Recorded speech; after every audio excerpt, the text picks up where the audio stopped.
Hoe doen ek dit? As jy môreoggend stort, bid. So maklik soos dit.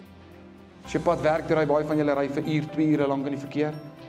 Luister 'n podcast oor Jesus. Sit vir jou worship musiek op. Kry jou man, kry jou vrou, sê luister van nou af voor ons in die aande slaap van ons bed. Easy, julle. Vra nie van jou om goeders te doen vanmôre en 3 uur in die môre op te staan op jou knieë neer te val en te bid, want jy moet nou God wys nie. Nee. By jou werk, voor jy werk, maak jou kantoordeur toe en lees 'n Bybelvers. Dis al. Dis al. Kry jou vrou in die hand en sê luister julle, ons gaan van nou af net gaan bid. Ons gaan net gaan bid. Voor ons slaap. Ons gaan net bid voor die huis toe gaan. Kry jou kinders en sê luister julle, kom ek laai hulle vir die kinderkerk af bietjie.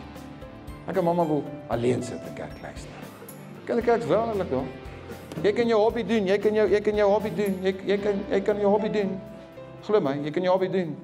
Ek het op 'n stadium gehardloop saam met 'n groep mense en dan bid ons voor ons hardloop. En ons bid na ons gehardloop en ons chat oor Jesus terwyl ons hardloop. So. Kom ons maak God eerste.